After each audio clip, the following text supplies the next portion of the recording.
Silence fell again. I cringed. If this was the way the entire night was going to go, I certainly didn't want a second date. A waiter arrived to take our orders after what felt like days. Once our drinks had arrived, the conversation began to flow a bit better.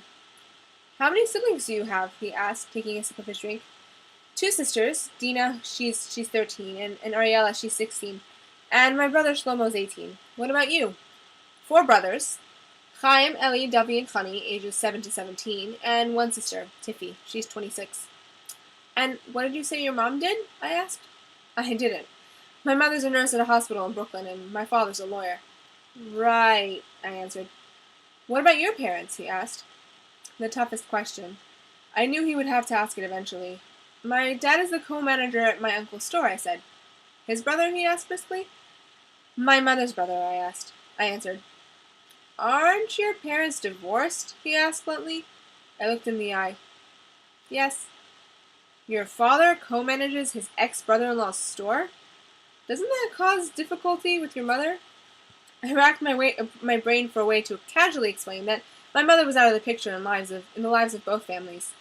Right after she left, she spent a very brief time living near her brother, Isaac, right here in Chicago. I don't know what happened there. She lived with him for about 2 weeks, and then she disappeared again. When my father relocated our family to Chicago, my uncle very kindly offered him a partnership. They run a very successful hardware store in the center of town. My uncle and father get along very well. There are no hard feelings between them. They were friends even before my parents met. It sometimes surprises me that the relationship didn't crumble after my mother left us, but some things are better left misunderstood.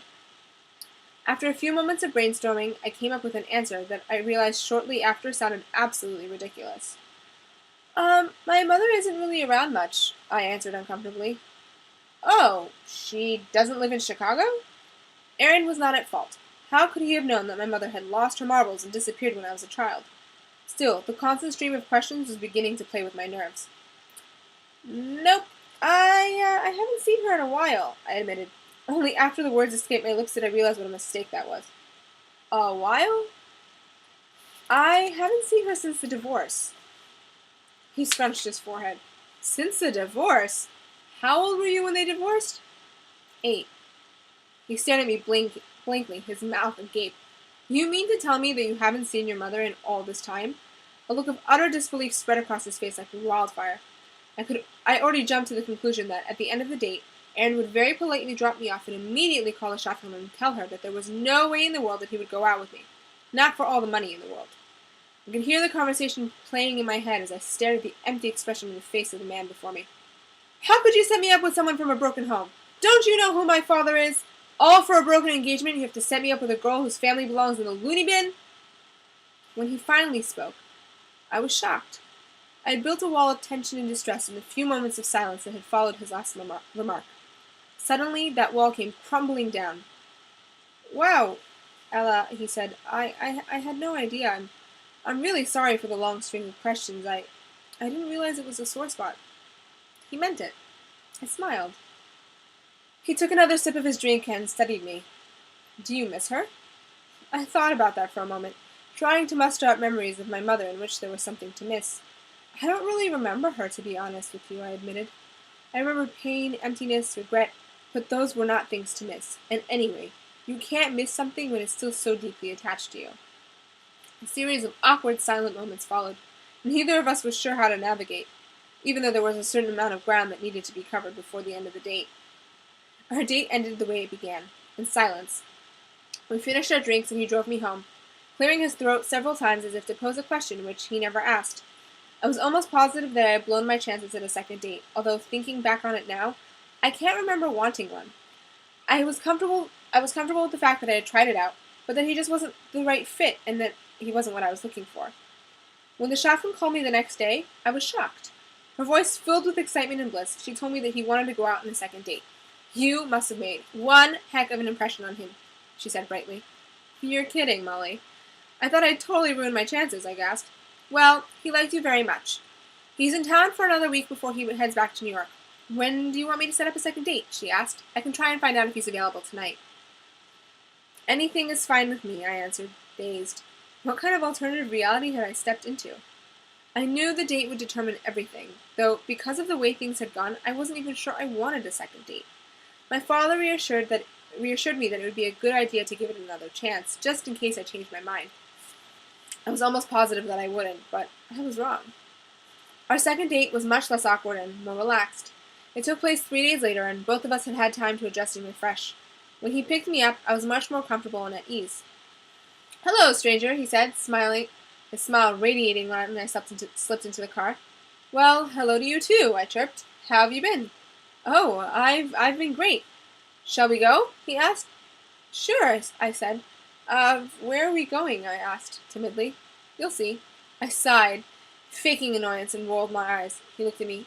"You don't like surprises, huh?" It's not that, really. It's more that the suspense kills me," I answered mildly. "Ella, that's the same thing." My name rolled off the tip of his tongue with ease. He smiled at me as he continued towards our destination. As embarrassed as I should have felt at that moment, I was calm and completely at ease, as if I was in the car with my best friend rather than a stranger who could, in a year, become my husband. The car began to slow down. I eyed my surroundings in awe. An arcade.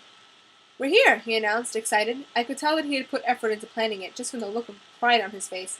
He was obviously trying to make up for the other night.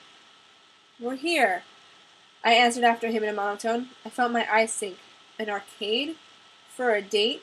Besides the obvious fact that I was just for an occasion, and not to get down and dirty with the Dance Dance Revolution machine. It didn't feel right. "Aaron," I said cautiously, "I don't know. I know you think this is weird. Trust me, I would too. But it'll be fun, I promise. If you aren't enjoying yourself after a while, find somewhere and talk." "Fine," I said. I unlatched my seatbelt, opened the door, and quickly got out of the car. I noticed that he was taking his time to follow me out. "Aren't you coming? Or are you scared that I'll beat your high score at something like, say, Pac-Man?" I giggled. "Oh, you're on," he exclaimed as he got out of the car. Together, we walked, although as far away from each other as two people on a date could be, into the arcade.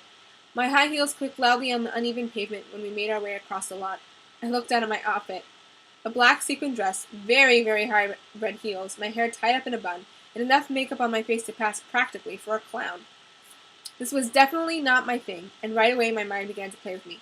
"Ella," my inside screamed, "what are you doing? You better stop this right now and demand he take you somewhere nicer than this." The other half calmly said, "Sweetie, he's unconventional, but you'll probably get to know each other much better this way than if you went to some stuffy hotel lobby downtown. Enjoy yourself." The two halves were split down the middle. The first voice, the strict, angry one, was that of my mother.